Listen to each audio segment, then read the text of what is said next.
क्या आईवीएफ में भी ये पॉसिबल है कि डाउन सिंड्रोम हो जाए? क्या शादी के तुरंत बाद बच्चा ना होना इनफर्टिलिटी का कारण नहीं है? क्या आईवीएफ नेचुरल प्रेगनेंसी से अलग होता है?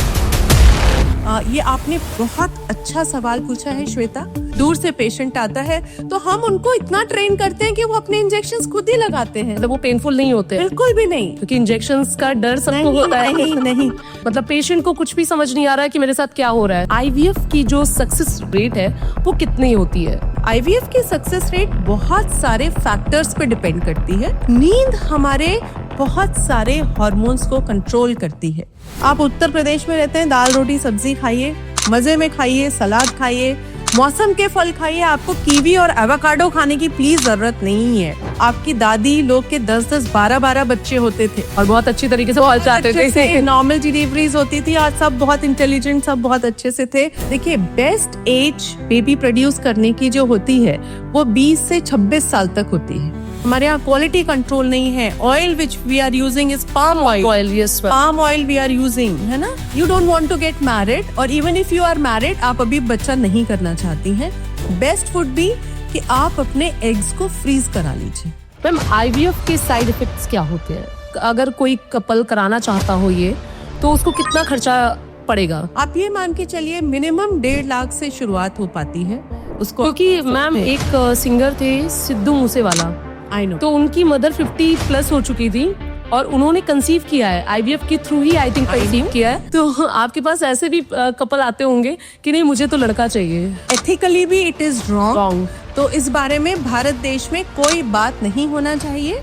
तो टेस्टोस्टेरोन हार्मोन को बढ़ाने के लिए आपको अपनी डाइट अच्छी करनी पड़ेगी, एक्सरसाइज करना पड़ेगा, रनिंग करना है, अपने स्लीप के पैटर्न को इम्प्रूव करना है। क्योंकि अभी एक मूवी आई थी गुड न्यूज, ये मूवी सारे कंफ्यूजन क्रिएट करती है। उसमें वो हुआ कि भाई स्पर्म जो था वो चेंज हो गया। सर्वाइकल कैंसर के बारे में थोड़ा हमारे व्यूअर्स को बताएं।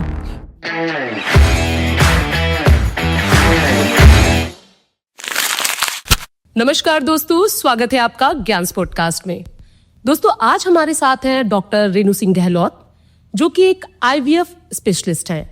तो डॉक्टर रेणु सिंह जी, आपका बहुत बहुत स्वागत है हमारे पॉडकास्ट में। Thank you Shweta, thanks a lot, and मेरी बहुत सारी शुभकामनाएं ज्ञान पॉडकास्ट के लिए। मेरी सारी बधाइयाँ आप सबको। जी मैम। सबसे पहले हम जानना चाहेंगे कि डॉक्टर रेणु सिंह जी गहलोत कौन है? मैं आपकी तरह एक सिंपल सी भारतीय नारी हूँ जी। बाय प्रोफेशन एक डॉक्टर हूँ और एक महिला होने के नाते एक माँ हूँ, पत्नी हूँ, और बाय प्रोफेशन मैं एक डॉक्टर हूँ। I am a laparoscopic surgeon and IVF specialist जी, और बेटी हूँ। बहुत सारे रिश्ते हैं जी। तो मैम, जैसे आपने बोला आप आईवीएफ स्पेशलिस्ट हैं, तो पहला मेरा यही प्रश्न है, क्या आईवीएफ होता है? एग्जैक्टली आईवीएफ क्या होता है? आईवीएफ श्वेता, अगर बात की जाए तो मतलब हुआ इन विट्रो फर्टिलाइजेशन जी। इन विट्रो का क्या मतलब? विट्रो यानी कि कोई आर्टिफिशियल चीज का फर्टिलाइजेशन। तो जैसा कि नाम ही सजेस्ट करता है, यूजुअली जब संबंध बनाते हैं एक महिला और एक पुरुष, तो हस्बैंड का जो शुक्राणु होता है वो भी फेलोपियन ट्यूब में जाता है, और महिला का जो अंडा होता है वो अंडकोश से फूटकर यूजुअली 14वें दिन वो भी जाता है फेलोपियन ट्यूब के अंदर, और वो फेलोपियन ट्यूब के अंदर अंडा और शुक्राणु आपस में मिलते हैं और एक भ्रूण बनाते हैं। तो ये सब कुछ एक ट्यूब के अंदर हो रहा है, जो कि एक नॉर्मल प्रोसीजर है। बट कुछ कारणवश, जैसे कि जिसमें किसी से कारण से अगर ट्यूब्स बंद है, या किसी के एक्टोपिक प्रेगनेंसी हुई है, उसकी ट्यूब हटानी पड़ रही है, या बच्चेदानी में कोई गांठ है, कोई जाला है, कोई पर्दा है, कोई झिल्ली है, या सर्विक्स जो बच्चेदानी का मुंह होता है वो किसी कारणवश उसमें कुछ ज्यादा दिक्कत है, और यह शुक्राणु और अंडा आपस में अगर ट्यूब में नहीं मिल पा रहे हैं, तो ये जो फर्टिलाइजेशन प्रक्रिया है, जब हम इसको टेस्ट ट्यूब में करते हैं तो इसको हम लोग आईवीएफ कहते हैं, या test tube baby procedure procedure कहते हैं। मैम आपने शुक्राणु बोला, तो शुक्राणु का क्या मतलब क्या बोलते हैं इसको? शुक्राणु यानी कि हिंदी में हम लोग शुक्राणु और इंग्लिश में हम लोग स्पर्म्स बोलते हैं। स्पर्म बोलते हैं, जो पुरुष का बीज आप जिसको कह सकते हैं। जी, क्योंकि बहुत सारे हमारे व्यूअर्स होंगे जिनको शुक्राणु का मतलब नहीं पता होगा। तो मैम क्या आईवीएफ नेचुरल प्रेगनेंसी से अलग होता है? देखिए, वो 5 दिन जब एक अंडा और शुक्राणु आपस में मिलते हैं फेलोपियन ट्यूब में, वो जो प्रोसीजर फेलोपियन ट्यूब में नहीं हो पा रहा, बस वो 3 से 5 दिन का प्रोसीजर हम लोग बाहर करते हैं। फिर हम उसको फर्टिलाइज करने के बाद इंक्यूबेटर में रखते हैं, जिससे कि वो आगे भ्रूण बनाए। और जब वो भ्रूण 3 दिन का या 5 दिन का हो जाता है, तो या तो हम महिला की बच्चेदानी में इसको ट्रांसफर कर देते हैं या उसको फ्रीज कर देते हैं। तो सिर्फ 3 से 5 दिन का वह प्रोसीजर जो फेलोपियन ट्यूब में नहीं हो सकता था, बस वो हमने बाहर किया है। अदरवाइज आपका अंडा है, आपका शुक्राणु है, आपका भ्रूण है, सब कुछ आपका ही है, एकदम नॉर्मल ही तरीका है। बस आप ये कर सकते हैं कि ये एक अच्छी टेक्नोलॉजी है। और अब तो मैं इसको ये भी नहीं बोलूंगी कि ये नई टेक्नोलॉजी है, क्योंकि 78 से लेकर अभी तक काफी पुरानी है ये। हाँ, जिस महिला का पहली बार जो बच्ची पैदा हुई थी फेलोपियन ट्यूब में, आईवीएफ में, उसको पहले टेस्ट ट्यूब बेबी के नाम से जाना जाता था। हाँ, इन विट्रो फर्टिलाइजेशन कह लीजिए, ये सब एक ही नाम है जी। तो उनके तक अब बेबी हो गया है, आप ये समझिए।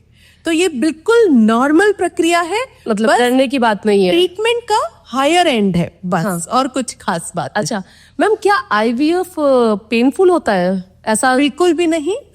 ये आपने बहुत अच्छा सवाल पूछा है श्वेता, जिसका मैं जवाब बहुत विस्तृत रूप से देना चाहती।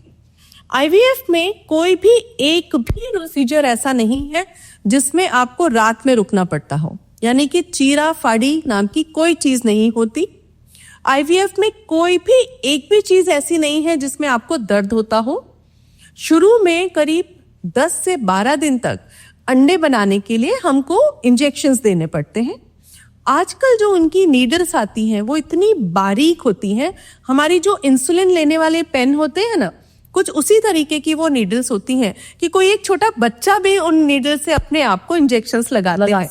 तो हम अपने पेशेंट्स को, अब देखिए पेशेंट्स बहुत दूर दूर से आते हैं, 300 किलोमीटर 400 किलोमीटर से दूर से पेशेंट आता है, तो हम उनको इतना ट्रेन करते हैं कि वो अपने इंजेक्शंस खुद ही लगाते हैं। मतलब वो पेनफुल नहीं होते? बिल्कुल भी नहीं, क्योंकि इंजेक्शंस का डर सबको होता है। नहीं, मैं पहले ही सिटिंग में पेशेंट को कहती हूँ, आप इंजेक्शन को लोड कीजिए, इसको मेजर कीजिए और खुद लगाइए। हस्बैंड भी नहीं लगाएंगे, आप खुद लगाइए। जिससे सबसे पहला कार्य ये करना है कि आपके मन से इस भय को, इस डर को, इस फियर को निकालना है। तो अभी तो हम आगे बढ़ पाएंगे जी। हाँ, तो पहली बात तो इंजेक्शंस का डर, बिल्कुल डरने की बात नहीं है। बहुत बारीक नीडल्स है, उसमें कोई दर्द नहीं होता। फिर जब अंडा निकालने की बारी आती है तो अल्ट्रासाउंड, जो हम सब लोग आजकल बहुत कॉमनली कराते हैं, ट्रांसवैजिनल सोनोग्राफी जी, है ना। तो ट्रांसवैजिनल सोनोग्राफी करते हुए भी एक उसमें नीडल होती है, उसके थ्रू हम लोग सारे एग्स को निकालते हैं। यह प्रक्रिया हम लोग 10 से 15 मिनट की बेहोशी में करते हैं। मतलब पेशेंट को कुछ भी समझ नहीं आ रहा है कि मेरे साथ क्या हो रहा है। ये बात अच्छे से जानने की है, ये बात अच्छे से समझने की है कि मतलब आईवीएफ से डरना नहीं है। बिल्कुल भी नहीं डरना है। आप डर के अपना नुकसान करते हैं जी। और सिर्फ 10 से 15 मिनट का ये प्रोसीजर होता है। 15 मिनट्स के बाद ही आपको होश आ जाता है और आराम से आप आधे घंटे बाद चाय कॉफी बिस्किट लेते हैं एंड आप अपने घर जाते हैं। मतलब कोई भी ये जो जितना भी आपने प्रोसेस बताया, ये मतलब बिल्कुल पेनफुल नहीं होता है? बिल्कुल नहीं। और जो पेशेंट बेहोशी में रहता है वो कब तक होश आ जाता है? 15 मिनट्स। अच्छा, ओनली 15 मिनट्स। और जैसा मैंने आपको बताया, after 30 minutes of the procedure आप चाय बिस्किट ले सकते हैं और 1 घंटे बाद वापस अपने घर जा सकते हैं। अच्छा मैम, एक क्वेश्चन ये है कि आईवीएफ की जो सक्सेस जो रेट है वो कितनी होती है? देखिए, आईवीएफ की वर्ल्ड वाइड अगर सक्सेस की रेट बात करी जाए तो ये 20% से लेकर 60-70% तक हो सकती है। अच्छा। अब आप बोलेंगे मैडम ये रेंज बहुत ज्यादा है। वो इसलिए कि आईवीएफ कोई भी 2 लोगों में एक सा नहीं होता, 2 कपल्स में हम बात करते हैं। सक्सेस रेट एक सी नहीं होती। आईवीएफ की सक्सेस रेट बहुत सारे फैक्टर्स पे डिपेंड करती है, और उसमें जो सबसे इंपॉर्टेंट फैक्टर होता है श्वेता, वो होता है उम्र। जितनी कम उम्र होती है पेशेंट की, सक्सेस रेट उतना अच्छा होता है।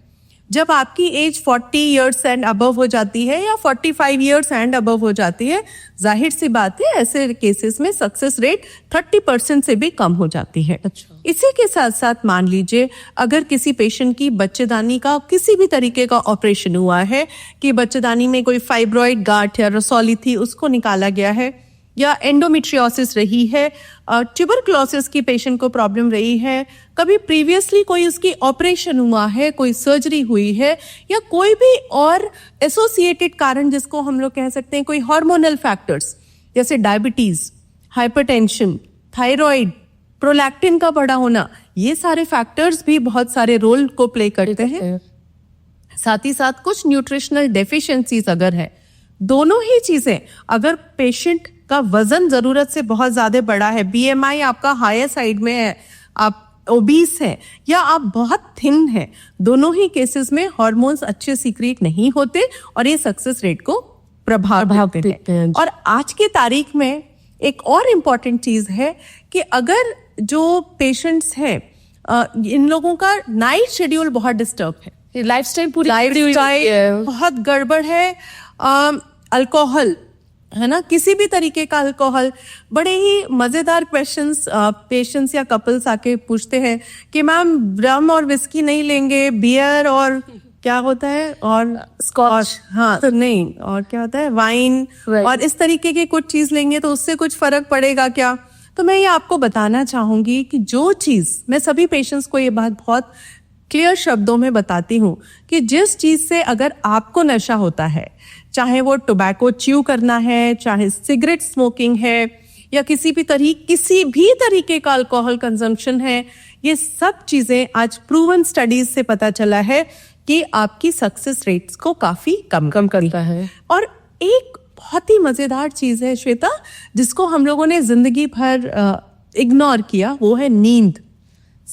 सबसे बड़ा कारण है आज, मुझे लग रहा है आज की तारीख में 6 से 7 घंटे की नींद लेना ही एक इंसान के लिए भारी है जी। तो कुछ लोगों के पास समय नहीं है, कुछ की नाइट शिफ्ट है, कुछ के पास स्ट्रेस है, और किसी के पास सब कुछ है तो नींद आती नहीं है जी। तो नींद हमारे बहुत सारे हार्मोन्स को कंट्रोल करती है जी। ये बात आपने ये सही बोला है बहुत कि सारी नींद, चीजें हैं। क्योंकि अगर नींद नहीं आती तो आपको स्ट्रेस होगा, और स्ट्रेस, एंजाइटी, डिप्रेशन, मुझे लगता है यहीं से बढ़ते हैं। जो हमारा हार्मोन्स का सर्केडियम रिदम यानी कि हमारे शरीर में जो हार्मोन्स रिलीज होते हैं, वो सूरज के उगने से लेकर सन के सेट होने तक, सूरज के अस्त होने तक, हमारा बीपी, हमारा थायराइड, हमारा प्रोलैक्टिन, हमारे शरीर के और भी बहुत मेलेटोनिन हार्मोन, जो सारे के सारे हार्मोन्स, फर्टिलिटी बढ़ाने वाले हार्मोन्स, ईस्ट्रोजन और टेस्टोस्टेरॉन, उनको इफेक्ट करते हैं, वो सारे डिस्टर्ब हो जाते हैं जी। ये एक मैंने पॉडकास्ट लिया था, तो उन्होंने भी ये बोला था कि जब हमें गुड हार्मोन्स आने वाले होते हैं तो हम सो रहे होते हैं, Exactly. तो वो चले जाते हैं। तो इस तरीके से कई बार ऐसी समस्याएं देखने को मिली है कि कपल्स आते हैं हमारे पास कि हम प्रेगनेंसी के प्लानिंग कर रहे हैं और हम प्रेग्नेंट नहीं हो पा रहे हैं, तो उन्होंने सलाह भी दी थी कि आप अपनी लाइफस्टाइल चेंज करो, आप प्रॉपर नींद लो। तो मुझे भी लगता है कि आप ही अपने जो जितने भी पेशेंट्स होंगे उनको यही सलाह देती होंगी। देखिए, सबसे इम्पोर्टेंट आज जो हमें बताना पड़ रहा है, अनफॉर्चुनेटली इंफॉर्मेशन बहुत सारी है हमारे पास, बट उसका जमीनी लेवल पे फलीभूत नहीं हो पा रहा है। डाइट हमारी आज देखिए, हमारा खान पान कहाँ जा रहा है। वीकेंड आया है तो हमको जंक फूड खाना है जी। हमें खाना बनाने का मन नहीं है तो हमको जंक फूड खाना है। हम कहीं बाहर गए हैं, शादी में गए हैं, कुछ और गए हैं, घूमने गए हैं, सो ऑल आर हमारा जो मजे करने का, खुश होने का जो पैटर्न है, वो अनफॉर्चुनेटली अनहेल्दी फूड के साथ कोरिलेट हो गया है। कि हमें लगता है कि अरे नहीं यार, रिलैक्स करेंगे यानी कि कोई एक अनहेल्दी फूड खाएंगे जी, टीवी देखेंगे तो एक अनहेल्दी फूड खाएंगे जी। तो डाइट को मॉडिफाई करना भी श्वेता उतना बहुत जरूरी important है। है। हमें अपने न्यूट्रिशन पे ध्यान देना होगा। जो हमारा सब पूछते मैडम क्या खाना चाहिए, मैं बोलती हूँ जो हमारा बेसिक रीजनल फूड है। आप उत्तर प्रदेश में रहते हैं, दाल रोटी सब्जी खाइए, मजे में खाइए, सलाद खाइए, मौसम के फल खाइए। आपको कीवी और एवोकाडो खाने की प्लीज जरूरत नहीं है। There is no need to take juices. कोई जरूरत नहीं है, कोई जरूरत नहीं है कि आप कीटो डाइट एंड फलाना डाइट को फॉलो करें। नो, आपकी दादी लोग के 10-10, 12-12 बच्चे होते थे और बहुत अच्छी तरीके से पहुंच जाते थे। नॉर्मल डिलीवरीज होती थी। आज सब बहुत इंटेलिजेंट, सब बहुत अच्छे से थे। Try to follow a simple regional diet. आप यहाँ पर हैं, ये लीजिए। आप साउथ में हैं, आपका सांभर वड़ा, डोसा, दही बड़ा जो भी खाया जाता है वो लीजिए। फूड जो भी है वो खाइए। वो आपका देसी खाना आपकी दादी खाती थी, नानी खाती थी, वो लीजिए। ज्यादा दिमाग लगाने की जरूरत नहीं है। That's it. अच्छा मैम, अगर पहली बार आईवीएफ फेल हो जाए तो क्या करें? अगर आईवीएफ फेल होता है, देखिए आईवीएफ की सक्सेस रेट पहले ही जब आप किसी डॉक्टर के पास जाते हैं तो आपके इन सारे फैक्टर्स को असेस करके डॉक्टर आपको एक्सप्लेन करता है कि आपकी सक्सेस रेट क्या होने वाली है। एंड आईवीएफ में भी I would say sooner the better. ऐसा मैं नहीं बोल रही हूँ कि आप पहली बार जाइए और ये बोलिए कि मेरा आईवीएफ कर दीजिए, बट अगर आपने सारी चीजों को असेस कर लिया है और ये देखने में आ गया है कि मान लीजिए आपने पहले ट्यूब का टेस्ट किया, हिस्ट्रोसैल्पिंजियोग्राफी करी, उसमें ट्यूब बंद आ रही है, उसके बाद डॉक्टर्स यूजुअली लैप्रोस्कोपी और हिस्ट्रोस्कोपी एडवाइस करते हैं हम लोग। अगर उसमें हम आपकी ट्यूब खोल पाते हैं तो बहुत अच्छी बात है। अगर ट्यूब आपकी नहीं खोल पाती है तो ये बहुत जरूरी है कि आप समय रहते आईवीएफ पर जाए। तो जैसे मैंने बताया, age is an important factor. Ma'am तो क्या एज होनी चाहिए कि मतलब अगर शादी, क्योंकि आजकल तो आफ्टर 30 लोग शादी करते हैं, है ना, तो बच्चों में मतलब प्रेगनेंसी में जो होता है कि बच्चे बहुत देर में आने की वजह से नहीं आ पाते हैं, ठीक है, कपल नहीं तैयार रहते, पहले तो कहते हैं हमें 2-3 साल घूमना फिरना है, उसके बाद हम प्लान करेंगे, उस चीज में उनकी एज बढ़ जाती है। और तो ऐसे बच्चों में जो कपल होते हैं, ऐसे जब बच्चे आते हैं उनके, या तो डाउन सिंड्रोम होता है, तो क्या आईवीएफ में भी ये पॉसिबल है कि डाउन सिंड्रोम हो जाए? Why not? आपका अगर भ्रूण है, आपका अगर क्रोमोसोम है, देखिए बेस्ट एज बेबी प्रोड्यूस करने की जो होती है वो 20 से 26 साल तक होती है, ठीक है। उस समय बेस्ट स्पॉन्स रिलीज हो रहे होते हैं बॉडी के अंदर और बेस्ट एग्स रिलीज हो रहे होते हैं।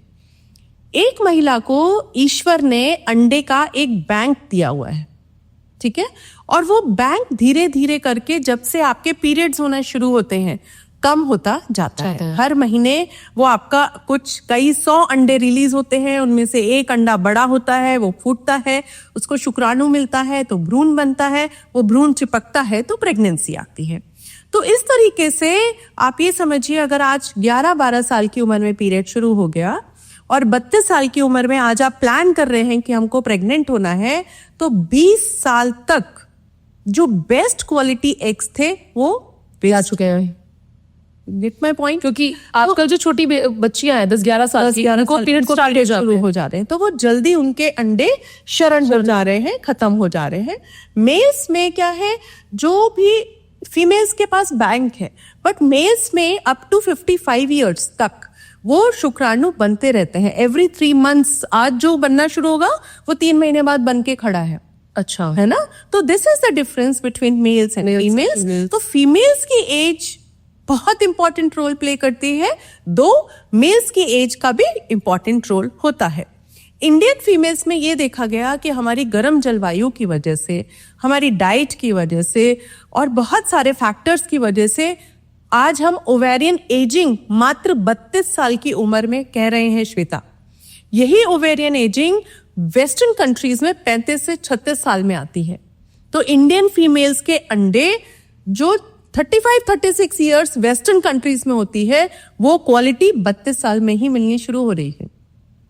ऐसा तो ये हो रहा है ना, बदलाया लाइफस्टाइल, डाइट, हमारी गर्म जलवायु, पॉल्यूशन, इवन जो हमारा पॉल्यूशन है, सब कुछ, preservatives, the cosmetics which we are using, जिसमें parabens, methyl parabens, butanes, so many things they are there. हमारे यहाँ क्वालिटी कंट्रोल नहीं है। Oil which we are using is palm oil, yes, palm oil we are using, है ना। तो बहुत सारे फैक्टर्स हैं जिनको हम बिल्कुल ध्यान नहीं दे रहे हैं, और अनफॉर्चुनेटली पहली ही बार जब पेशेंट हमारे पास आती हैं तो उनकी अंडा बनाने की क्षमता का विश्वास कीजिए, मात्र 1 या 2 अंडे दोनों ओवरीज में होते हैं, और AMH की वैल्यू 0.5 से कम होती है। AMH यानी एंटी मलेरियन हार्मोन, जिससे कि हमको ये पता चलता है कि आपके शरीर में अंडे बनाने की क्षमता कितनी होनी चाहिए। तो ये बहुत जरूरी है कि आप, इसीलिए मैं एज को बहुत इंपॉर्टेंट वो कहती हूँ, और इसीलिए गवर्नमेंट की एक स्कीम अब आ रही है, गवर्नमेंट का प्रोजेक्ट आ रहा है, इसको भी हम लोग भी प्रमोट कर रहे हैं, सोशल एग फ्रीजिंग। अच्छा, हाँ, तो what is social egg freezing? अब ये कहा जा रहा है, मान लीजिए कि आपका सिलेक्शन आज 28 साल की उम्र में हुआ है कहीं, अभी आप 3-4 साल अपने कोर्स को परस्यू करना चाहती हैं, you don't want to get married, और even if you are married, आप अभी बच्चा नहीं करना चाहती हैं, बेस्ट वुड बी कि आप अपने एग्स को फ्रीज करा लीजिए। तो मैम ये मतलब इफेक्टिव रहता है, क्योंकि ये हमने अधिकतर मूवीज में या फिर एक्ट्रेसेस का ही सुना है कि वो फ्रीज कराती हैं। This is a very simple procedure, और इसमें आप एक बार फ्रीज करा के 7 इयर्स तक रख सकते हैं। तो मान लीजिए 28 साल हमारे यहाँ कहते हैं कि it's the best age to go ahead with social egg freezing. तो मान लीजिए आपने 28 साल की उम्र में अपना एग फ्रीज करा लिया, और आज 34 साल की उम्र में आफ्टर 6 इयर्स आप ये प्लान कर रही हैं कि now my career is settled, मैं US या जर्मनी से वापस आ गई हूँ और अब मैं प्रेगनेंसी चाहती हूँ, तो जो वो हमारे फ्रोजन एग्स रखे हैं वो काम आ जाएंगे। उसमें हम हस्बैंड का स्पर्म ले लेंगे और उससे आपको बेबी दे देंगे। तो आपकी जो एग की एज होगी, आप 34 साल की होंगी, बट अंडे की उम्र 28 साल की होगी। तो वो ये तो बहुत अच्छा है, मतलब तो ये अच्छा गवर्नमेंट भी ला रही है। द गवर्नमेंट wants कि we should promote, because ऐसे ही चलेगा तो हमारी प्रोजनी जो है, हमारे अच्छे एग्स नहीं होंगे तो हमारी आगे की जनरेशन अच्छी कैसे हो। तो मैम ये सरकारी अस्पतालों में भी होगा कि इसे प्राइवेट हॉस्पिटल? अभी तो इस बारे में कहना मैं नहीं कुछ कह पाऊंगी जी, अभी गवर्नमेंट की ऐसी कोई स्कीम खास नहीं आ रही है, but we want to promote this कि सोशल एग फ्रीजिंग एक चीज है जो आप करा सकते हैं। जी जी मैम, IVF के साइड इफेक्ट्स क्या होते हैं? IVF के पहले तो सक्सेस रेट आज भी जो है मैं बोलूंगी कि 30% से लेकर 60-70% तक है। तो जो सबसे बड़ा साइड इफेक्ट मैंने IVF का देखा है, बाकी तो सब कंट्रोल हम लोग कर ले जाते हैं, जब पहली ही साइकिल फेल हो जाती है ना, तो पेशेंट बहुत साइकोलॉजिकली डिप्रेस हो जाता है कि मुझे मतलब इनके बच्चे नहीं हुए, नहीं हुआ, तो वो बहुत जल्दी निराश हो जाते हैं, बहुत ज्यादा परेशान हो जाते हैं। तो मैं उनको यही बोलना चाहूंगी कि थोड़ा पेशेंस रखना पड़ेगा। बहुत मुश्किल होती होगी हैंडल करने में ऐसे पेरेंट्स। ये पहले से ही थोड़ा सा काउंसलिंग करनी पड़ती है। पेशेंट जो भी होते हैं वो पहले ही बहुत परेशान होते हैं, और जब हमारे पास आते हैं बहुत दुखी होते हैं। तो क्योंकि एक कपल होप लगाया हुआ है डॉक्टर से, हाँ। और उसके बाद जब उसकी जो होती है ना चीजें कि नहीं अब नहीं हो पा रहा है, तो बहुत दिक्कत में आ जाते हैं लोग। Second is I think side effect तो नहीं बोलूंगी, बट हाँ ये एक चैलेंज है, कॉस्ट। क्योंकि जो इंजेक्शंस, जो मीडिया, जो सामान, जो सेटअप, सब कुछ हम लोग यूज करते हैं IVF में, वो एक ग्रेड क्लास का ही होना चाहिए। अच्छा, इसकी वजह से डेफिनेटली एक्सपेंसेस बढ़ जाते हैं। आपको अच्छी क्वालिटी का मीडिया यूज करना है। मीडिया यानी कि वो फ्लूइड जिसके अंदर हम ये सब काम करते हैं। जो भी हम चीजें इस्तेमाल करते हैं, नीडल डालना, निकालना, इंजेक्ट करना, वो सब चीजें मेडिकल ग्रेड की होनी चाहिए। वो सब बहुत एक्सपेंसिव होती हैं, इस करके कॉस्ट बहुत ज्यादा अभी भी लाख के ऊपर पड़ जाती है। कितना अगर कोई कपल कराना चाहता हो ये, तो उसको कितना खर्चा पड़ेगा? आप ये मान के चलिए मिनिमम 1.5 लाख से शुरुआत हो पाती है। 1.5 लाख से शुरुआत होती है, मतलब ये 4-5 तक जाती है कि 2-3 तक ही सीमित? नहीं, अगर आपका पहली बार में ही आप कंसीव कर जा रहे हैं तो 1.5 से 2 के बीच में आपका हो जाएगा से। हाँ, तो अगर एक बार ना हो तो मतलब जैसे कि सेकंड टाइम भी अगर फेल हो जाए तो कितनी बार एक कपल करा सकता है? इसकी कोई लिमिट नहीं है कि आप कब तक करा सकते हैं, कितनी बार करा सकते हैं। बट उम्र की बात करी जाए तो ART एक्ट 2021-22 के हिसाब से गवर्नमेंट ने अब ये कैपिंग कर दी है कि एक महिला अप टू 50 इयर्स ही IVF करा सकती है, और पुरुष 55 इयर्स तक ही IVF करा। अच्छा, ये गवर्नमेंट का है? Yes, now we have clear cut guidelines by government of India, और आप चाहें तो वो बुक ले सकते हैं। ART act, artificial reproductive act है वो, उसको। क्योंकि मैम एक सिंगर थे सिद्धू मूसेवाला, आई नो, तो उनकी मदर 50+ हो चुकी थी और उन्होंने कंसीव किया है IVF के through he, I think conceive किया है। कुछ ऐसी न्यूज आती हैं, पेशेंट्स ऐसी न्यूज को लेकर बहुत एक्सपेक्टेशंस के साथ हमारे पास आते हैं, बट ये बात समझनी होगी कि ये चीज इंडिया के अंदर है। तो इंडिया में गवर्नमेंट ने जो किया है, तो हम इंडिया भारत के पार्ट है, तो हमें तो भारत के नियम के अनुसार ही मतलब उन्होंने यहाँ पे नहीं कराया, फिर वो ऐसा ही विदेश जाके उन्होंने ये प्रोसीजर कराया होगा। अच्छा, तो मतलब विदेशों में ये काफी, मतलब आपकी एज 55 से अबव हो जाए वो करा सकते हैं। I think so. अच्छा, डिफरेंट कंट्रीज के डिफरेंट नियम हैं। हाँ मैम, आईवीएफ में हमेशा ये देखा गया है कि ट्विंस होते हैं या ट्रिपलेट्स होते हैं, तो आपके पास ही बहुत सारे ऐसे कपल आते होंगे कि नहीं हमें तो ट्विंस चाहिए, या तो क्या ये आपके हाथ में होता है कि नहीं होता है? देखिए, जब हम आईवीएफ करते हैं तो जैसे मैंने आपको बताया कि यूट्रस के अंदर हम भ्रूण डालते हैं, तो हम कोशिश करते हैं कि मिनिमम डे 3 या डे 5 जो ब्लास्ट होता है वो हम 2 डालें। 2 डालने से मन में एक थोड़ा सा लालच है कि भाई 2 के दोनों अगर सरवाइव कर गए तो आपको ट्विंस मिल जाएंगे, 2 में एक भी सरवाइव किया तो आपको कम से कम एक सिंगल प्रेगनेंसी तो मिल ही जाएगी। तो ये श्वेता ईश्वर का नाम लेके हम लोग 2 डालते हैं और पेशेंट से पूछ के डालते हैं। ट्रिपलेट्स तो आज की डेट में हम लोग अवॉइड करते हैं, क्योंकि 3 बच्चे डालने से अगर तीनों के तीनों भ्रूण चिपक जाते हैं तो थोड़ी कॉम्प्लिकेशंस पेशेंट मदर को भी होती है। हाँ, मदर को ज्यादा होती हैं, चांसेस ऑफ एबॉर्शन ज्यादा होते हैं, बच्चा कम दिन के पैदा होते हैं, बच्चों का डेवलपमेंट प्रॉपर नहीं होता है, तो जो हमारा पूरा पर्पस है वो डिफाई हो जाता है। तो मैक्सिमम 2 हम लोग डालते हैं, बट देयर आर पेशेंट जो सिंगल ब्लास्ट ट्रांसफर के लिए भी करते हैं और हम लोग सिंगल ब्लास्ट भी डालते हैं। क्या मैम, एक क्वेश्चन ऐसे ही है कि लोग लड़का लड़की बहुत करते हैं आजकल के जमाने में, तो आपके पास ऐसे भी कपल आते होंगे कि नहीं मुझे तो लड़का चाहिए? श्वेता, मेरा एक पॉडकास्ट है 9 दुर्गों पे। लास्ट ईयर सितंबर 2024 में मैंने कानपुर की 9 प्रोमिनेंट महिलाओं का पॉडकास्ट लेके डाला, और उसको डालने का उद्देश्य ही ये था कि सब लोग मुझे इस बात के लिए बार बार पिंच ना करें और मुझसे ये सवाल ना पूछे क्योंकि मैं सबको ये मैसेज देना चाहती थी सोसाइटी में कि प्लीज अब इससे ऊपर उठ जाइए। आज की सोसाइटी में लड़का और लड़की की बात करना, पहली बात तो ये इलीगल है भारत देश में जी। एज पर PCPNDT एक्ट ये कानूनन अपराध है।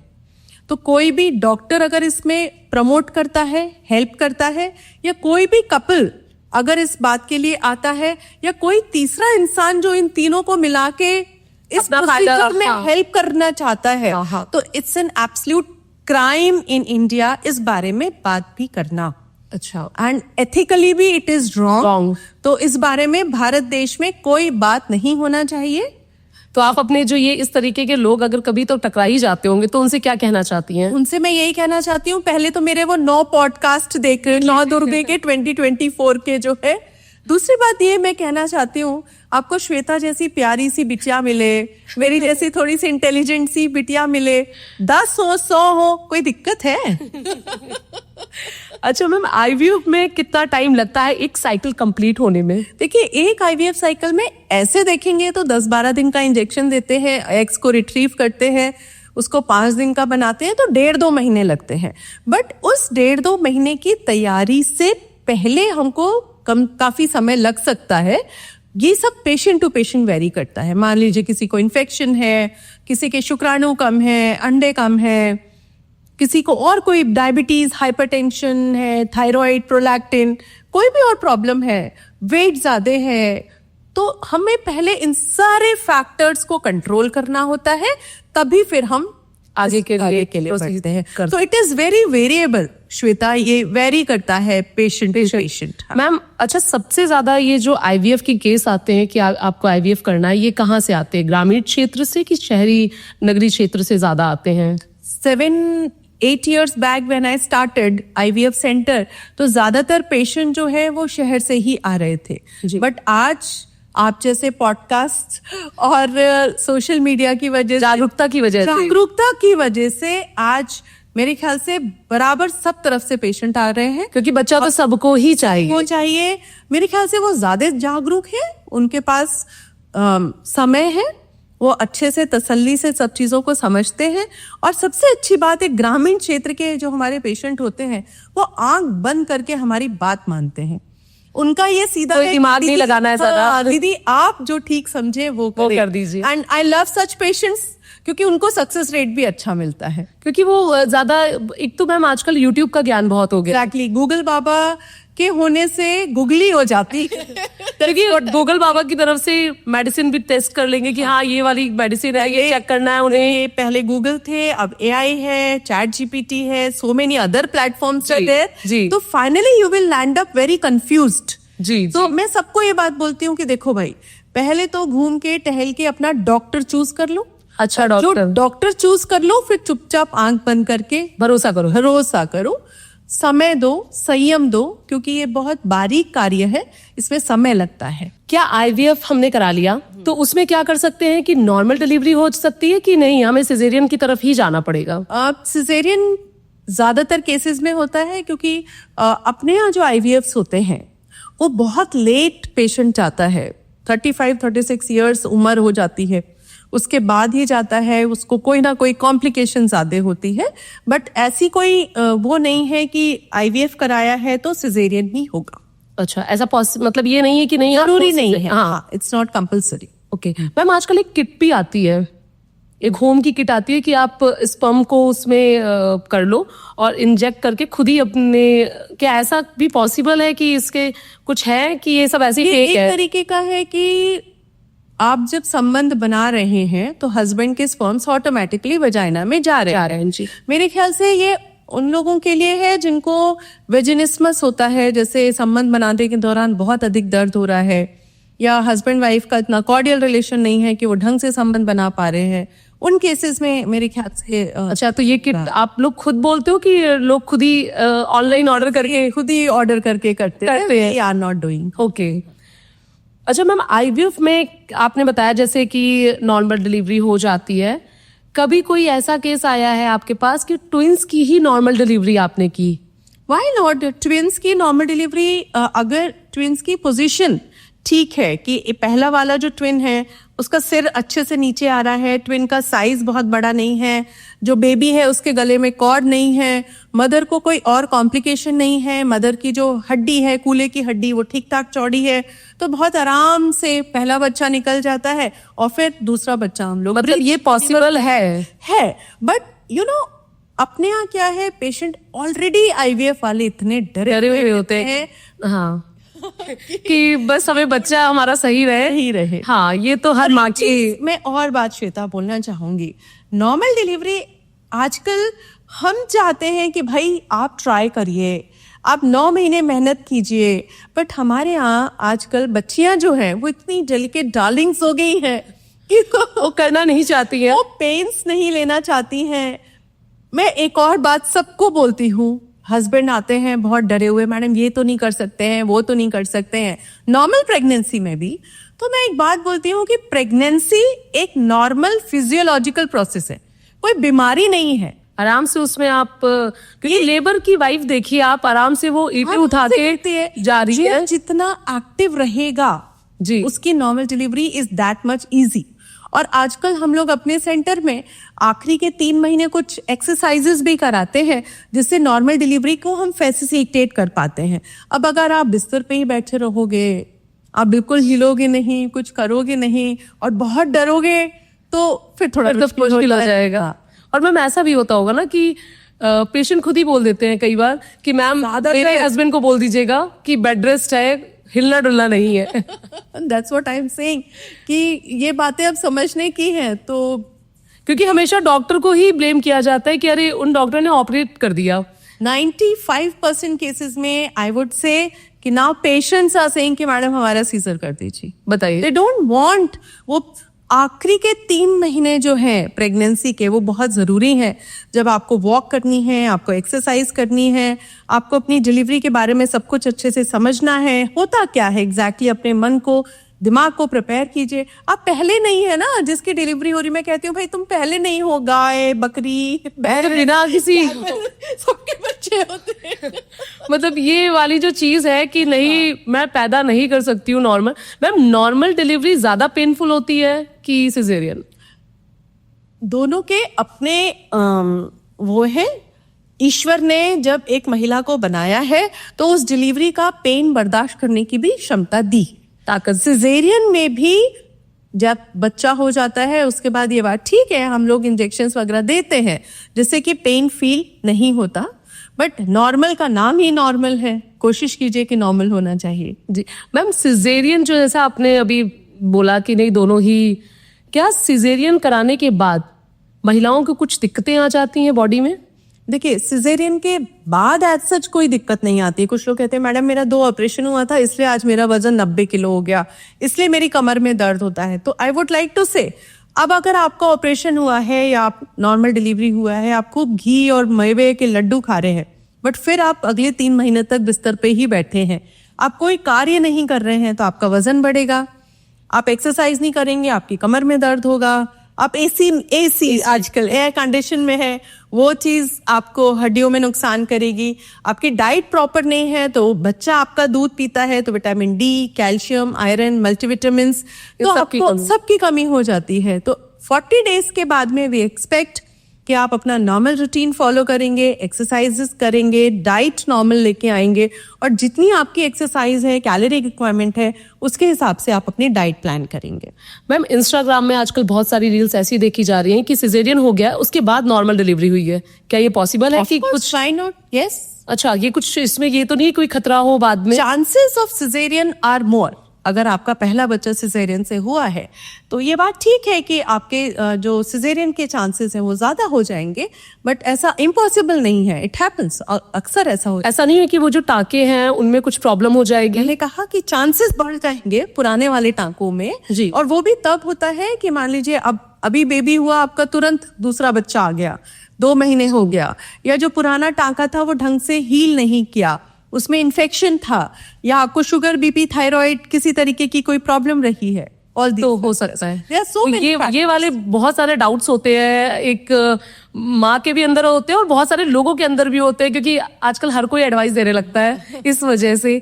मैम, आईवीएफ के लिए क्या हस्बैंड का ही स्पर्म जरूरी होता है कि अगर हस्बैंड का स्पर्म है, सब कुछ ठीक है, तो जाहिर सी बात है we will use husband sperm only. Husband का ही शुक्राणु इस्तेमाल एथिकली करना ही चाहिए जी। बट किसी कारणवश आजकल पुरुषों में मोर देन 40 to 50% कपल्स में हम लोग ये देख रहे हैं कि पुरुषों में कमी पाई जा रही है, श्वेता।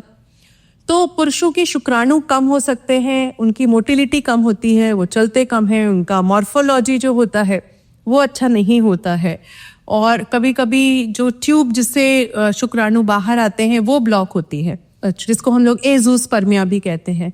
तो अगर इस तरीके की कोई भी दिक्कत होती है कि हमें, तब ऐसे केसेस में डोनर स्पर्म्स लेने की जरूरत पड़ती है। जैसे विक्की डोनर एक मूवी आई थी उस तरीके से ही। मैम, क्या ये जो आप बोल रहे थे स्पर्म काउंट जैसे आपने कहा लो हो जाते हैं, तो ऐसा क्या करें मेल कि उनका ये बढ़ जाए, स्पर्म का जो काउंट है वो बढ़ जाए? स्पर्म काउंट का डायरेक्ट कोरिलेशन ज्यादातर आपके टेस्टोस्टेरॉन हार्मोन से होता है।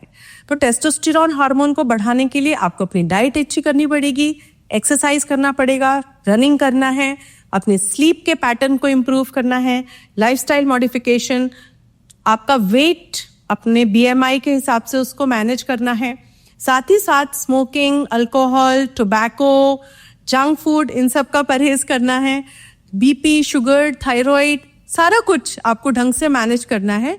और फिर हम लोगों को ये भी देखना होता है कि कहीं आपको हर्निया, हाइड्रोसील, वेरिकोसील ऐसी कोई चीज तो नहीं है, तो कभी कभी अल्ट्रासाउंड भी हमें आपका कराना पड़ता है। मेल का भी अल्ट्रासाउंड होता है? Of course, yes. आईवीएफ में? हाँ मैम, तो ये इनका जो स्पर्म काउंट है उसके लिए आप क्या बोलते हो कि आप एक्सरसाइज करो?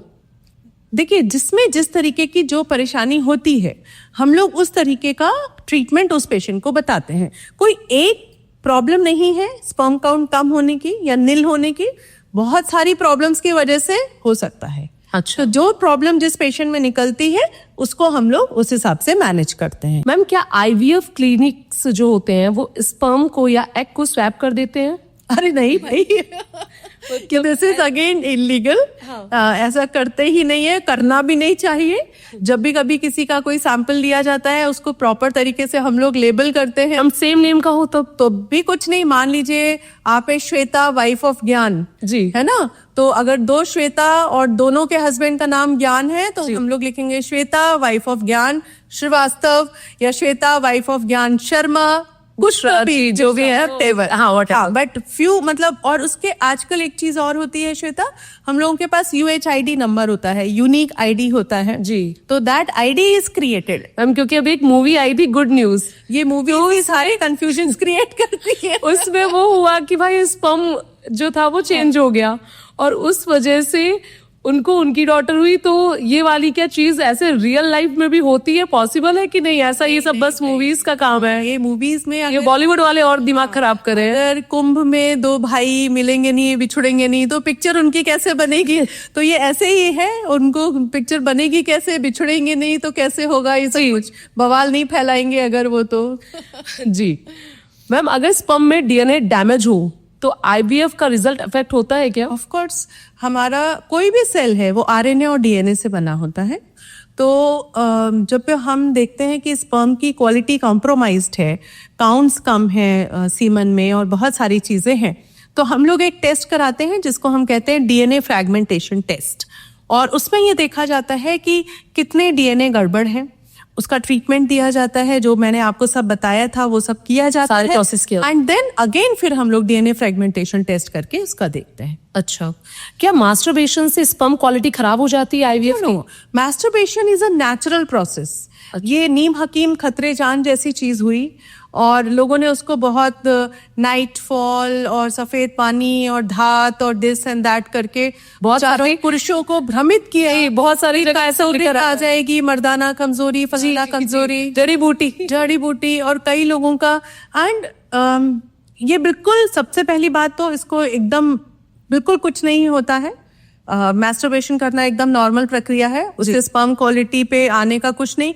अगर आप मैस्टरबेट नहीं भी करेंगे तो भी आपका उत्तेजना की वजह से, ये यूजुअली यंग जो बच्चे होते हैं, यंग लड़के होते हैं, जब उनके अंदर हार्मोन्स बहुत ज्यादा सिक्रीट हो रहे होते हैं तो अपने आप भी इजैक्यूलेशन हो जाता है। तो डरने की जरूरत नहीं है? डरने की कोई जरूरत नहीं है। मैंने देखा है कि एक बार एक बच्चा 19-20 साल का था, he went into depression for this, but thankfully उसकी एक फ्रेंड थी, वो उसको लेकर आई, उनको समझाया एंड अभी नॉट बच्चे। मतलब ये कोई आप नीम हकीम के पास मत जाइए जो टेंट लगा के बैठे रहते हैं सड़क पे, बिल्कुल ही हाँ ये रोगी मिले वो रोगी मिले, ऐसे मत जाइए। नीम हकीम टेंट लगाते हैं, कुछ नीम हकीम बड़े बड़े अस्पताल भी खोलते हैं। अच्छा, तो यू हैव टू चूज कि जो डॉक्टर है आपका वो प्रॉपर होना चाहिए, क्वालिफाइड होना चाहिए। हमें किसके पास जाना चाहिए? मतलब एक क्वालिफाइड डॉक्टर के। अगर आपको मान लीजिए नाइट फॉल, पुरुष को किसके पास जाना चाहिए? आप अगर जो एंड्रोलॉजिस्ट होते हैं या यूरोसर्जन जो होते हैं, आप उनको कांटेक्ट कर सकते हैं। अच्छा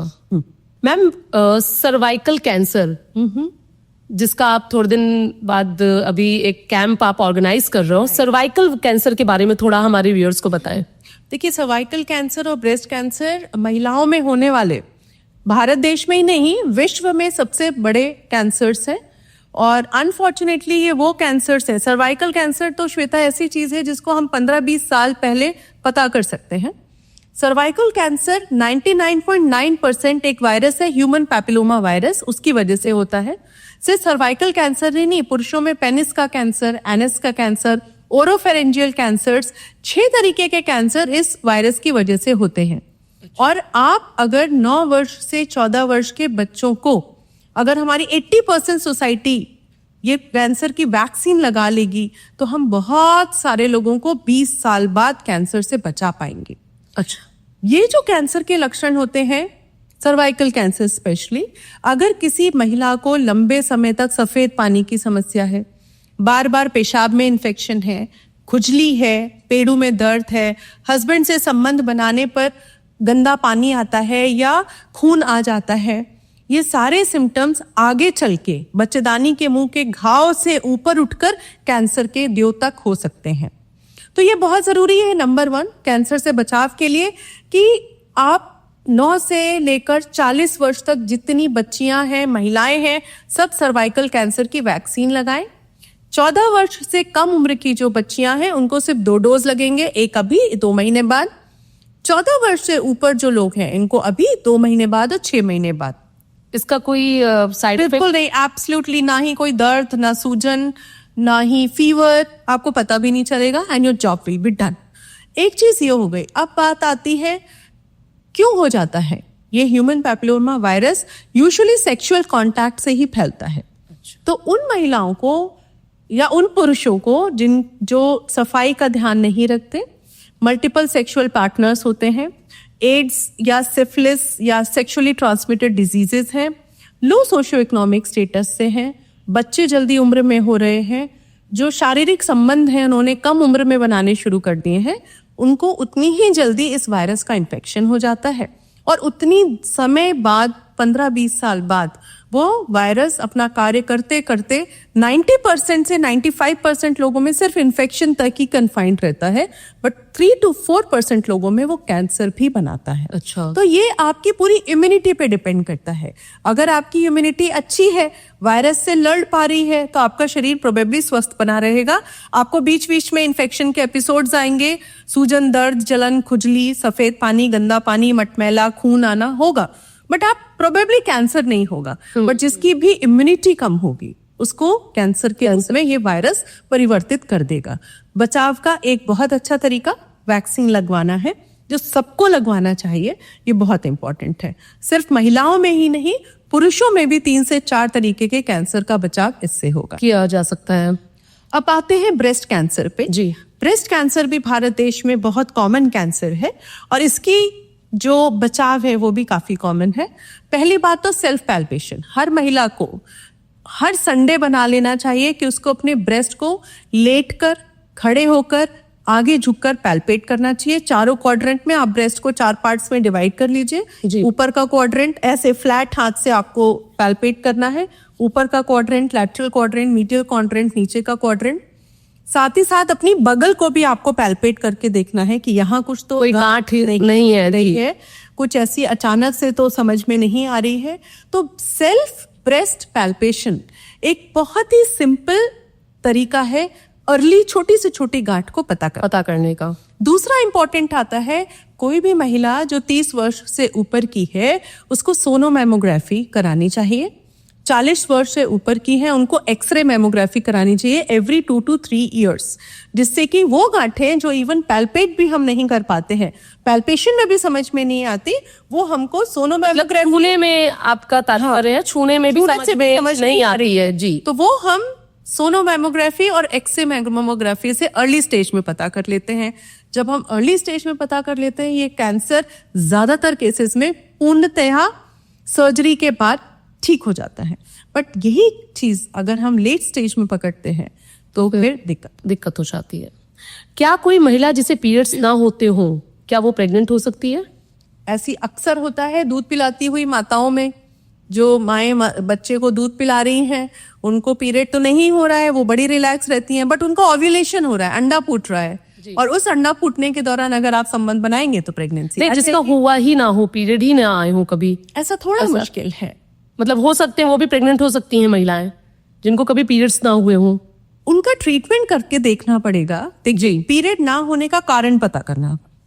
कुछ लोगों में बच्चेदानी नहीं होती, कुछ लोगों में बच्चेदानी का मुंह या नीचे का मुंह बंद होता है, या कुछ में हार्मोन्स नहीं होते। तो पीरियड ना होने का पहले तो कारण पता करना पड़ेगा। कुछ कारण है जिसका निवारण करने पे प्रेगनेंसी आ सकती है, कुछ कारण है जिसका आप निवारण भी कर देंगे, स्पेशली वो डिफेक्ट्स जिसमें कि यूट्रस ही छोटा सा है या बिल्कुल ना के बराबर है या पूरा रास्ता ही जाम है, तो उसमें प्रेगनेंसी नहीं आ सकती है। या हार्मोन्स ही नहीं बनते हैं, इसको हम लोग प्रीमेच्योर ओवेरियन फेलियर कहते हैं। अच्छा मैम, छोटी बच्चियों में पीरियड्स जैसे आए उसके बाद थोड़े टाइम बाद वो पीरियड नहीं आते हैं, अधिकतर माओं की समस्याएं होती है, तो इसमें क्या घबराना चाहिए कि बच्चे को लेके जाना चाहिए डॉक्टर होने के के पास? बाद 2-3 साल तक अगर आपकी मान लीजिए अभी पीरियड आया, फिर 3 महीने नहीं आया, फिर थोड़ा सा आया, फिर 4 महीने नहीं आया, बिल्कुल घबराना नहीं है, क्योंकि शुरू के 3-4 साल उस बच्ची का जो हाइपोथैलेमस जो ब्रेन से एक्टिवेशन चल रहा है वो अभी सेट नहीं हुआ है। तो जब वो सेट हो जाएगा 3-4 साल बाद, मोस्ट प्रोबेबली ठीक हो जाएगा। बट उन बच्चियों में जिनमें पीरियड जल्दी जल्दी आ रहा है, किसी भी तरह से ये प्रेजेंट कर सकता है, कुछ सी में 3-3, 4-4 महीने, 2 महीने नहीं आ रहा है, उसमें घबराने की बात नहीं है। बट जिन बच्चियों में पीरियड जल्दी जल्दी आ रहा है, क्लॉट्स आ रहे हैं, बच्ची का हीमोग्लोबिन कम हो रहा है, बच्ची कमजोर हो रही है, उसका ट्रीटमेंट हमको जरूर करना पड़ेगा। तो वो आगे जाके एक तो उसकी हाइट कम हो जाएगी, हेल्थ खराब हो जाएगी, बच्ची कमजोर हो जाएगी, स्कूल में कॉन्सेंट्रेट नहीं कर पाएगी। मतलब किसी भी तरीके से बच्चे को ट्रीटमेंट के लिए ही लाना है। जी, अक्लमंदी तो यही है। हाँ, आप डॉक्टर को दिखाइए, so she will give you the best advice. क्या लैप्रोस्कोपिक सर्जरी खतरनाक होती है? अरे I am a laparoscopic surgeon. जी। खतरनाक नहीं होती है लैप्रोस्कोपी सर्जरी। लैप्रोस्कोपी नाम जैसा बताते हैं, लैप्रो का मतलब होता है पेट और स्कोपी का मतलब होता है कि हम दूरबीन डाल के देखते हैं। जी। तो कहीं भी आज की तारीख में हम शायद सिर्फ सिजेरियन ही है जो पेट में चीरा लगा के करते हैं श्वेता। अदरवाइज हम चाहे कितना ही बड़ा ट्यूमर निकालना हो, चाहे कितनी ही बड़ी गांठ निकालनी हो, चाहे कुछ भी और यूट्रस के अंदर करना हो, ओवरी में करना हो, आंत में करना हो, सब कुछ हम दूरबीन विधि से ही करते हैं। लैप्रोस्कोपी यानी दूरबीन विधि से ऑपरेशन। और दूरबीन विधि से करने से बहुत फायदे हैं। हमारे हाथ अंदर नहीं जा रहे हैं, पेशेंट को इन्फेक्शन नहीं हो रहा है, आगे चल के हर्निया जैसी प्रॉब्लम्स नहीं होंगी। हम उसी चीज को 10 गुना बड़ा करके देख सकते हैं। ब्लीडिंग ना के बराबर होती है। 6 घंटे बाद पेशेंट उठ के बैठती है, 24 घंटे बाद घर जाती है और 72 घंटे बाद she is back to her work. मतलब कोई खतरनाक नहीं चीज है, ये सेफ है। बिल्कुल खतरनाक नहीं है। अब तो मुझे ही करते हुए 14 साल हो गए हैं और इस टेक्निक को आए हुए मेरे ख्याल से 70 साल हो गए हैं। अभी तक बहुत अच्छे एडवांसमेंट है। आज हम एंडोस्कोपी के द्वारा ब्रेन की सर्जरी करते हैं, नोज की करते हैं, ईयर्स की करते हैं, आप कोलोनोस्कोपी करते हो, पॉटी के रास्ते वो करते हो, मुंह में डाल के इसोफेजियोस्कोपी, थोड़ा मतलब शरीर का कोई ऐसा अंग नहीं है जहां पर आप कैमरा डाल के सर्जरीज नहीं करते हो। So it is one of the safest procedure. हम लोग आज बहुत आगे निकल आए हैं। तो बहुत मैं ये बोलूंगी ये पेशेंट के लिए एक वरदान है। जी। क्या शादी के तुरंत बाद बच्चा ना होना इनफर्टिलिटी का कारण नहीं है? इनफर्टिलिटी की अपनी एक डेफिनेशन है। अगर आप 1 साल तक हस्बैंड के और वाइफ साथ में रह रहे हैं, एज अ कपल नॉर्मल संबंध बना रहे हैं और आपस में सब कुछ ठीक है, कोई कॉन्ट्रासेप्टिव मेथड यूज नहीं कर रहे हैं और प्रेगनेंसी चाहते हैं, तो 1 साल अगर निकल गया है तब भी आप कंसीव नहीं करें, then only we call it as infertility. अच्छा मैम, आपने इस क्षेत्र को क्यों चुना, मतलब इस फील्ड को क्यों चुना कि नहीं मुझे, या कोई खास अनुभव जिसने आपको प्रेरित किया हो? Touch wood when I was in class 2 तो मेरे चाचा जो हैं वो मेडिसिन में थे और मैं उनके साथ एक ही टेबल पे, वो मेडिकल पढ़ रहे थे और उनका वो पूरा जो बोन बॉक्स था, एक बोन बॉक्स हम लोग को मिलता है जिसमें एक पूरे ह्यूमन बॉडी की सारी बोन्स होती हैं जिसकी हम लोग पढ़ाई करते हैं। तो मैं क्लास 2 में थी, वो MBBS कर रहे थे, तो हम एक ही टेबल पे उनके साथ बैठ के पढ़ते होते थे। तो उनकी वो बोन्स से मैं बचपन से खेल रही होती थी। वो वहां से इंटरेस्ट डेवलप हुआ? वहां से वो मेरे मन में था कि नहीं, मुझे उनका एप्रन पहनना, उनका स्टेथोस्कोप डालना, तो वो मेरे मन में बिल्कुल फिक्स था कि मुझे तो डॉक्टर ही बनना है। और मैं इतनी ज्यादा फैसिनेटेड थी कि उस क्लास 2 में ही एक बार जो सिर की खोपड़ी होती है वो मैं अपने बैग में रख के अपनी फ्रेंड को दिखाने भी लेके गई और इसके लिए मुझे क्लास से बाहर खड़ा कर दिया गया। क्लास डर गए बच्चे डर गए, टीचर भी डर गए। उनको लगा पता नहीं क्या टोना टोटका इस लड़की के घर में होता क्या है। माय मदर वाज कॉल्ड और मैं इतनी नाराज हुई क्योंकि मेरे लिए ये बहुत नॉर्मल था। हाँ, तो मम्मी को बुलाया गया और फिर मैं इतनी गुस्सा में आई उस एपिसोड को लेके कि मैं उस दिन के बाद से कभी उस स्कूल में नहीं गई। दूसरा स्कूल चेंज कर दिया। तो पढ़ना ही नहीं है? नहीं। So from very beginning I decided कि I want to be a doctor. Touchwood, और ईश्वर ने घर में, परिवार में, मम्मी पापा, सम्मान बहुत मिलता होगा। कैसा मिलता है और सहयोग मिला। मैं सबसे ज्यादा किसका सहयोग मिला घर में? मम्मी पापा का था, चाचा थे साथ में। आई वुड से कि मैं एक प्रिविलेज्ड चाइल्ड थी, मैं अपने घर में बड़ी थी, भगवान ने दिमाग ठीक दिया था और मुझे सारी वो अपॉर्चुनिटीज मिली श्वेता कि मैं आज डॉक्टर बन पाई। तो मैं नहीं सोचती हूँ कि मैंने कोई बहुत बड़ा काम किया, क्योंकि मुझे सारी तो फैसिलिटीज मिली। जी, मेरी मदर फादर। पर पढ़ाई तो आपने की मैम। हाँ, देखिए पढ़ने वाले, मुझे लगता है आज भी ऐसे बहुत सारे बच्चे हैं जो इंटेलिजेंट हैं, जो मेहनती हैं, बट उनको उतनी अपॉर्चुनिटीज नहीं मिलती है ना। So I am always grateful to God. मैं ये बोलती हूँ कि I am lucky enough, I am blessed enough कि मुझे ऐसी फैमिली मिली। और शादी के बाद फिर मेरे इन-लॉज भी, मैंने शादी के बाद भी 4 साल पढ़ाई करी है। पोस्ट ग्रेजुएशन मैंने कानपुर से किया, MS कानपुर से किया।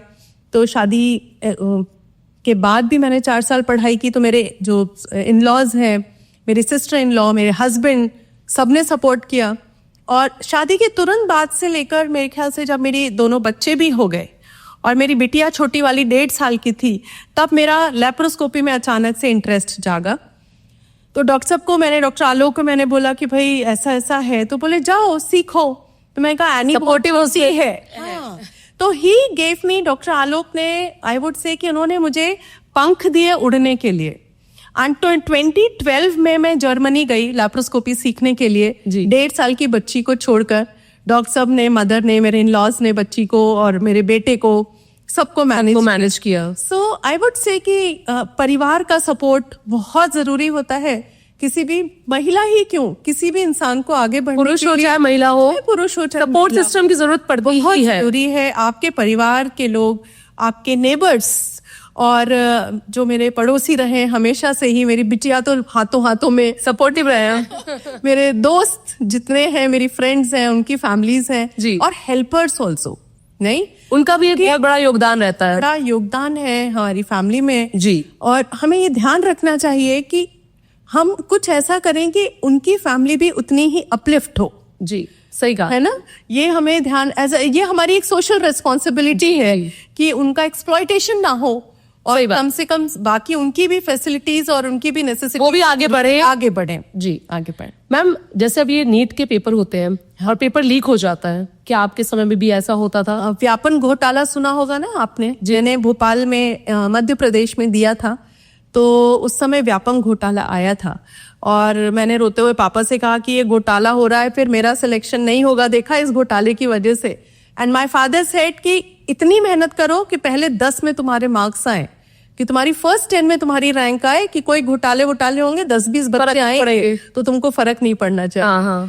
So it was like that. मतलब अभी जैसे ये नीट का पेपर होता है और लीक हो जाता है तो बच्चों को बहुत ही, मतलब ये बहुत दुखद है। ये एक समाज का कलंक है कि इतने लाखों बच्चे बैठते हैं, इतने एस्पायरिंग बच्चे हैं और ये ब्लैक मोल्स हैं, ब्लैक शीप्स हैं सोसाइटी के लिए। तो I think government has to work hard.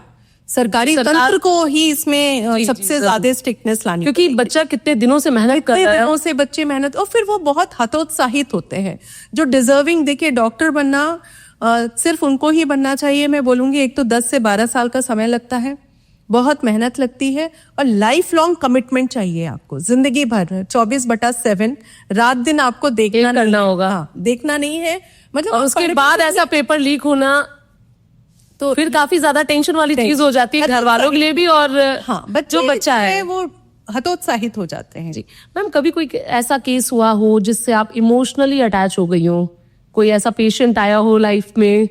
Shweta, 24 years हो गए हैं मुझे प्रैक्टिस करते हुए। 2001 में मैंने MS कंप्लीट किया था, 2003 तक मैंने सीनियर रेसिडेंसी की and I started my practice in 2004। तो इस बीच में अगर मैं तुम्हें ये बताने बैठूंगी तो मेरे ख्याल से हम 10-12 घंटे बात कर सकते होंगे। जी, कोई एक केस अगर आपके जहन में हो जो एकदम से याद आ जाए कि हाँ उनकी शक्ल याद आ गई। हाँ, तो उसके लिए एक हमारी पेशेंट है प्रभा पांडे जी। तो प्रभा जी जो है, उनको बहुत बड़ा ट्यूमर था और वो चाहती थी कि मैडम आप हमारा, तुम जो है ऑपरेशन दीदी कर दो। हमने ठीक है, तो कैसे करें बताओ, तो जो तुम्हें ठीक लगे वो करो। तो लैप्रोस्कोपी सर्जरी से हमने उनका ऑपरेशन किया। ऑपरेशन होने के बाद अगले ही दिन 24 घंटे बाद ही वो बोली कि दीदी अब हम बिल्कुल ठीक है, हमें घर जान दो। हमने कहा घर क्यों जाने दे? कह रहे हमारी मरखैया गाय कोई और दूह ना पई। तो हमने कहा ठीक है। हाँ। हमने उनको डिस्चार्ज कर दिया, मेडिसिन 1 हफ्ते की देखी और यूजुअली हम लोग 10 दिन बाद पेशेंट को बुलाते हैं। जी। 15-20 दिन हो गए, जिस गांव की वो थी, वो उस गांव से कोई दूसरे सज्जन आए तो मैंने उसे कहा प्रभा नहीं आई। फिर मुझे याद आया कि प्रभा पांडे स्टिच आउट कराने तो आई नहीं। हाँ। क्या हुआ? उस समय इतने फोन्स भी नहीं है, 10-12 साल पुरानी बात है। तो मैंने पूछा, उनको बुलवाया गया मैडम को, तो आई आराम से। मैंने कहा प्रभा तुम आज 20 दिन हो गए हैं, टांके नहीं? कहे हम बिल्कुल ठीक घूम रहे हैं। उन्हें अपनी गाय की ज्यादा चिंता थी, अपने टापों से। तो जब तुम लैप्रोस्कोपिक सर्जरी के लिए ऐसे बोलती हो तो मुझे प्रभा ही याद आती है। और मैं ये बात इसलिए बोल रही हूँ कि जैसे तुम इतनी खूबसूरती से स्माइल करती हो ना अंदर से, तो मैं उन सभी पेशेंट्स को ये बात बोलना चाहती हूँ कि अगर आप अंदर से पॉजिटिव होते हैं, खुश होते हैं जी। तो कुछ भी कराइए, चाहे आप सर्जरी कराइए, चाहे आप आईवीएफ कराइए, सिंपल सा ट्रीटमेंट कराइए, उसके रिजल्ट्स बहुत अच्छे आएंगे। बट अगर हम कितना ही अच्छा ट्रीटमेंट करें और अगर पेशेंट का एटीट्यूड नेगेटिव होता है तो फिर हम नहीं, फिर रिजल्ट्स मिलना बहुत मुश्किल की चीज है। क्योंकि मैं सबको बोलती हूँ फिर से, खुश रहिए, खुश रहिए। आप एक सिंपल से नर्मदेश्वर लाके उनकी पूजा करते हैं। देखिए डॉक्टर भी भगवान पे भरोसा करते, इस बात पे गौर करिए। हमें तो बहुत ज्यादा भगवान पे भरोसा करना होता है, क्योंकि 1 से 2 मरीजों का ट्रीटमेंट करते हैं, एक में रिजल्ट मिलता है, एक में नहीं, तो भगवान ही याद आते हैं कि प्रभु जल्दी से इसको ठीक करो और हमारा उद्धार करो। और जब हम अपना बेस्ट कर रहे होते हैं और तब भी किसी पेशेंट की जान बचाने में लगता है कि अब हाथ से जा रहा है पेशेंट, तो सिर्फ प्रभु ही याद आते हैं। तो मैम आपका मतलब ये है कि आप स्पिरिचुअल भी हैं? बिल्कुल, मैं मंडे का फास्ट रखती हूँ, मतलब भोले बाबा की भक्त है? बिल्कुल, भोले बाबा बहुत बचपन से जी। और फास्ट भी रखती हूँ, जितना समय मिलता है पूजा भी करती हूँ। तो मतलब है, मतलब मैरिनल में भी है, स्पिरिचुअल में भी है, दोनों में है आप? बिना उसके काम नहीं चल सकता जी। मैम जब लोग उम्मीद छोड़ देते हैं कि नहीं अब हम पेरेंट्स नहीं बन पाएंगे, तो उस पल को आप कैसे देखती हैं? देखिए, अगर मान लीजिए आईवीएफ से आपको प्रेगनेंसी नहीं हो रही है जी, तो अब लास्ट ऑप्शन आपके पास एक रहता है, वो है एडॉप्शन। वो भी कोई बुरी बात नहीं है, आप बच्चा गोद ले सकते हैं। कारा एजेंसी है, गवर्नमेंट की सरकारी एजेंसी, हम आपको एक लेटर बना के देंगे कि भाई पेशेंट प्रेग्नेंट नहीं हो पा रहा है और इनको एडॉप्शन करने दिया जाए, तो उस एजेंसी में रजिस्टर करके 1.5, 2, 2.5 साल का जो भी समय लगता है उसमें आपको बच्चा मिल जाता है। अच्छा। तो ये विन विन सिचुएशन होती है। कुछ बच्चे, उस पर्टिकुलर बच्चे से आपका पूर्व जन्म का कोई कनेक्शन रहा होगा, तभी ऐसी कंडीशंस बनी हैं, ऐसा सोचिए। ये भी हो सकता है, क्योंकि यही सोचिए। हाँ सही कह रहे हैं आप। मैम आईवीएफ और आईयूआई में क्या डिफरेंस है? बहुत ही बेसिक डिफरेंस है। अगर ट्यूब्स खुली हैं तो हम आईयूआई कर सकते हैं। आईयूआई में क्या करना है, हम अल्ट्रासाउंड में देखते हैं, जिस दिन अंडा बन के फूटने वाला होता है उस दिन हस्बैंड के स्पर्म को लेते हैं, उसकी जितनी इम्प्योरिटीज होती हैं, खराब स्पर्म्स होते हैं, उनको हटाकर हम यूट्रस के फंडस पे रख देते हैं। बस इसमें भी बेहोशी की हालत में बिल्कुल भी नहीं, किसी अच्छी तरीके का कोई बेहोश नहीं करना है। नीचे के रास्ते जाके हम उसको इंजेक्ट करते हैं और दैट इज इट। पेनफुल होता है? बिल्कुल भी नहीं, आराम से हो जाएगा? बहुत आराम से होता है। मतलब इसमें ये कोई ज्यादा एक्सपेंसिव भी नहीं होता। बट इसके लिए कंडीशन क्या है, इसके लिए कंडीशन है कि ट्यूब्स खुली होनी चाहिए, यूट्रस ठीक होना चाहिए, कोई और एसोसिएटेड प्रॉब्लम नहीं होनी चाहिए, उम्र 35 से ज्यादा ना हो। जी, ये सारी फैक्टर्स। मैम क्या थायराइड जो है आपने बोला था, तो क्या ये हमेशा जिंदगी भर के लिए रहता है कि? यस, क्योंकि ये एक हार्मोन है, ठीक है जी। अगर आपका ग्लैंड, जो थायराइड ग्लैंड है, वो हार्मोन सिक्रीट नहीं कर रहा है तो आपको ऊपर से थायराइड का हार्मोन लेना है। थायराइड हार्मोन की 2 तरह की प्रॉब्लम्स आती हैं। किसी को हाइपो यानी कि कम सिक्रीट करता है तो भी दिक्कत है, और ज्यादा सिक्रीट करता है तो भी दिक्कत। देसी भाषा में अगर बोले तो लोगों ने 2 टर्म बना दिए हैं कि दुबला वाला थायराइड हो गया है और मोटा वाला थायराइड हो गया है, तो इसको कैसे आप बताती है? हाइपोथायराइडिज्म, जब बेसिकली थायराइड हार्मोन हमारे बेसल मेटाबॉलिक रेट, हमारे शरीर में जो एनर्जी प्रोड्यूस होती है उसको रेगुलेट करता है, यानी हमारे शरीर के एक एक सेल पे उसका असर होता है, ठीक है। तो अगर थायराइड हार्मोन कम प्रोड्यूस होगा यानी कि हाइपोथायराइडिज्म जी, तो पेशेंट मोटा हो जाएगा। और हाइपरथायराइडिज्म यानी कि ये ज्यादा प्रोड्यूस हो रहा है तो पेशेंट को घबराहट, उलझन होना, एंजाइटी होना, नींद नहीं आना, और उसका बीएमआर बढ़ जाएगा तो वो पतला हो जाएगा। क्या ये मतलब जो थायराइड है ये क्या पॉइजन बनाता है आपकी बॉडी में, ऐसा कुछ भी है? नहीं, ऐसा ग्रॉस में अगर किसी को समझाने के लिए बोलो तो आई डोंट नो, बट ऐसा कोई पॉइजन नहीं बना। अच्छा, कमी है, ये किसी चीज की कमी है, किसी हार्मोन का ज्यादा होना है। ये क्या आंखों में और इसका भी इफेक्ट होता है? मैंने कहा थायराइड हार्मोन आपके एक एक सेल के अंदर इफेक्ट करता है, एक एक सेल। तो आपका कुछ भी ले लो ऊपर से नीचे तक, मतलब किसी भी जगह हो, hair, nail, eyes, lips, tongue, heart, liver, lung, kidney, name anything, each cell यानी हर सेल। हाँ। शरीर के हर सेल के अंदर थायराइड हार्मोन की जरूरत है तो ये हाँ। कम जरूरत है, कम प्रोड्यूस हो रहा है तो दिक्कत है, ज्यादा प्रोड्यूस हो रहा है तो दिक्कत। अच्छा मैम, जो आईवीएफ आपने सारी जानकारी हमको दी आईवीएफ के बारे में, क्या इनके लिए भी कोई इंश्योरेंस होता है, आईवीएफ के लिए भी मेडिकल टर्म में, कि गवर्नमेंट कोई स्कीम भी लाती है कि गवर्नमेंट खर्चा उठा, ऐसा कुछ भी है तो आप हमारे व्यूअर्स को जरूर बताएं। बिकॉज अपनी पॉपुलेशन अच्छी खासी है जी। तो गवर्नमेंट ऑफ इंडिया में ऐसी इनफर्टिलिटीज को इंश्योर करने वाली कोई भी पॉलिसी नहीं है, और साथ ही साथ जो हमारे कैशलेस इंश्योरेंस प्लान्स हैं उसमें भी अभी वो इनफर्टिलिटी में स्पेशली आईवीएफ को कवर नहीं कर रहे हैं। हम लोगों ने ये पेटिशन डाल रखी है हमारी ऑर्गेनाइजेशन से जी। भाई ये भी एक तरीके की प्रॉब्लम है, सो पेशेंट्स को इसका बेनिफिट मिलना चाहिए जी।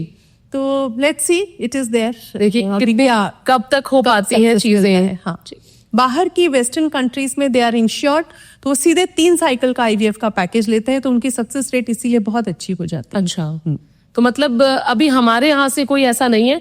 और मेडिकल जो आपने बताया कि क्या मेडिकल हम इंश्योरेंस ले सकते हैं कि वो कवर कर ले? नहीं, हमारा अभी भी ये भी नहीं हुआ है। इंश्योरेंस में infertility treatment is not covered.